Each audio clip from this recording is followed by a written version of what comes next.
So ngiyabuka ukuthi uyazi ukuthi impilo yakho akufanele uyincikise kumuntu. Make sure ukuthi impilo yakho incike kuNkulunkulu nakuwe. The first person okufanele avele in your life emkhulu wena you are the first. Then remember ke kulokho kuba wena ungo first, there is someone who gave you that life. So that one is a sovereign, mkhulu ngaphezulu kwakho. Amen. Uyazi ukuthi impilo esiphilayo thina si depressed, but asikho depressed because uNkulunkulu osicindezelayo. Si depressed because of other people. Uyazi ukuthi ihavoc nobunzima obuningi esibhekana nabo sikhandelwe ngabantu. Uyazi ukuthi isimo naso namhlanje, you have that situation noma you are in that situation because of someone. Amen. Ayikho into ebuhlungu njengokulinyazwa umuntu osokumethemba. Because that person, you give everything to that person. At the end of the day, that person breaks your heart. Amen. Hallelujah. 2012. Gangisethimini there is ikhehla elalinebandla nganabasenalweni namanje. Gangikuleyo team leyo, and God was doing wonders, signs and wonders. Lathi leli khehla, stop what you are doing. Yekela lento leyo keep ama demon manje. Let the demons be casted out by the Holy Spirit. Ngambuza ngathi uMongcele unazo izinyawo mkhulu. Because uMongcele cannot walk. What he can only do is to get inside someone, noma to somebody. Angene again bese sebenza ngalowo muntu. Guess what? Ngaxoshwa. Ngase ngixoshwa kwesibili ngixoshwa ilelo khehla. Right? Ngabele ngabona ngathi okay kusho ukuthi ebandleni likaNkulunkulu ayikho into esisazoyenza because of umthetho obekiwe owabekwa indoda ethile ngombono eyawubona kodwa ungekho eBhayibhelini. Amen. So ngabona lapho ukuthi abantu they can control the anointing that you have. People can control your anointing.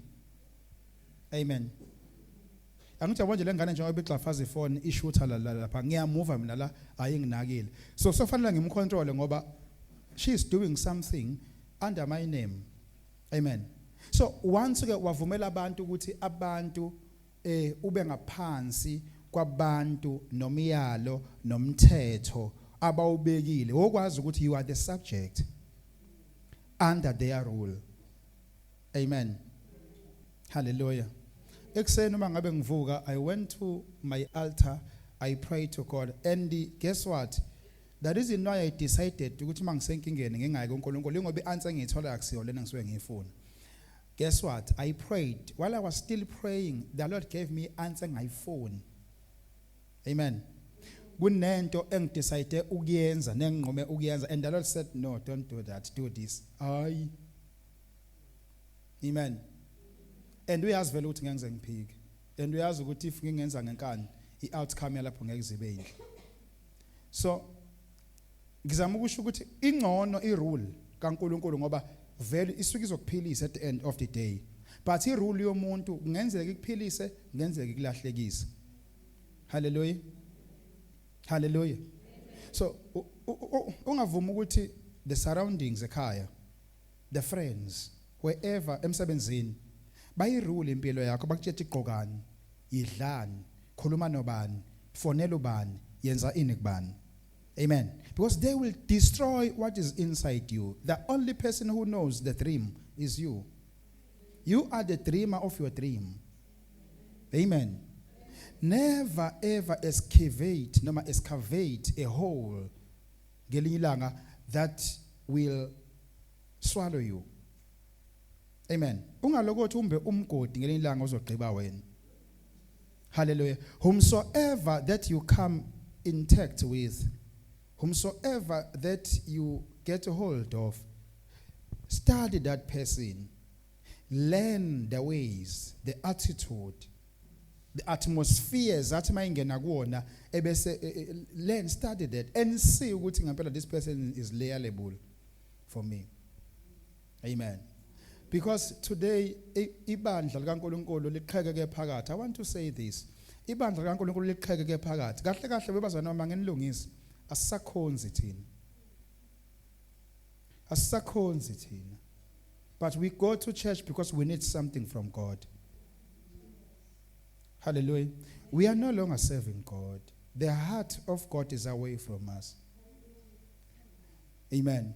Because we are away from the New Testament, we are also away from the Old Testament. Hallelujah. You know what God said to me? I was talking to him, and I know that one day I will leave this world. And I'm going to share them I fulfillanga each in of another fulfill. Guess what the Lord said to me? He said to me, you will fulfill it, but it won't be easy. Uma ngiphuma la ngifeca nayo le ndoda yakwadladla iphi uvuyani upha kangeni namanje ngimfeca lapha na uthi kimi ay uyadatazela ngithi mina my life has been like this since I was born. Impilo yami ihlala isiphithiphithi isiphithiphithi udu akukho la khona kuthiwa now is the time of rest. Amen. Ngibuza uNkulunkulu why my life has been like this? Uthi uNkulunkulu ngoba when you are called for isiphithiphithi. Remember, now we are the whistly blowers of rapture. Amen. Look at the world. Since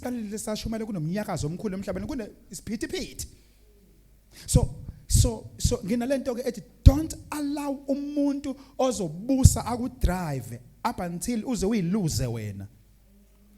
Bayeke ozamcola iphithizele impilo yabo vele bazalelwe khona. And vele uma ngabe ngifela ekuphithizeni wokwazi ukuthi kufezeke intando kaNkulunkulu but wena uzalelwanga isiphithiphithi. Amen. Don't be like me. Mawubona mina ngikuthandazela ngithi uNkulunkulu ngifuna akuphakamise ungayibuza ukuthi why uzamcolela uNkulunkulu engamphakamisanga. Wokwazi ukuthi mina ngidalele ukuphakanyiswa ngomthandazo mina ngidalele ukuphakanyiswa ngokohlobo lweperiod noma ngohlelo lweperiod okwami kuhamba ngesikhathi ngonyaka ngehour. But wena okwakho akuhambi njengokwami ngoba wena you are not called, you are not born to be a prophet. Amen. We are in a period lapha khona abantu belalela umuntu onemali, umuntu owazi umhlaba wonke, balalela umuntu odumile, balalela umuntu onomfazi, onering. Uma ungayifakile iring, bacabanga ukuthi abantu awunayo uNkulunkulu. Umfazi neringi akuna kwenzana lutho nobizo nogcobo. Ubizo ahlangane nokuganwa. Let me repeat this. Ubizo nomgano akuhlangana, umfazi nogcoba akuhlangana, ibandla nomfazi akuhlangana. Umfazi okokwenza isithunzi ebandleni ukuthi masikhonza kwazi ukuthi lo muntu uganiwe.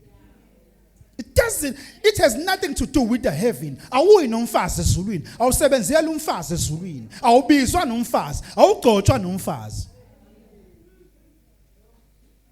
Kufana nokuthi umuntu ahlonishwe ngoba nakho enemali. Imali the minute ufaka lo mhlaba you leave everything behind. So ibandla funa liyeke lento yokuhlonipha abantu abanemali ngoba nakho somebody onemali.